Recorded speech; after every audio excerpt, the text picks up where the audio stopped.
Relaxing. Relaxing po guys. Mag-relaxing muna ang aking anak, ang aking Junakis.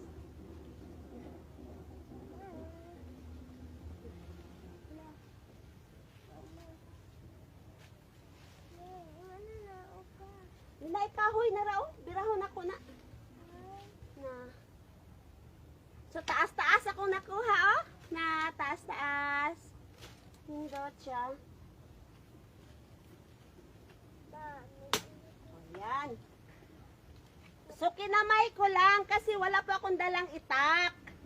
Ayan, matibay naman itong kamay ko. Itong kamao ko. Oh, ana oh.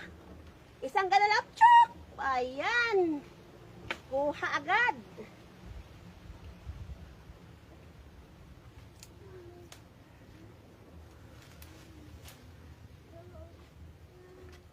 Ang tigulang di sa bako.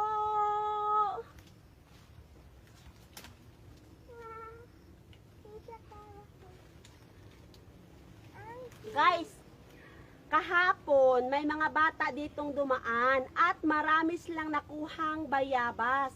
Siguro kahapon dito nila kinuha yon, dito na puno at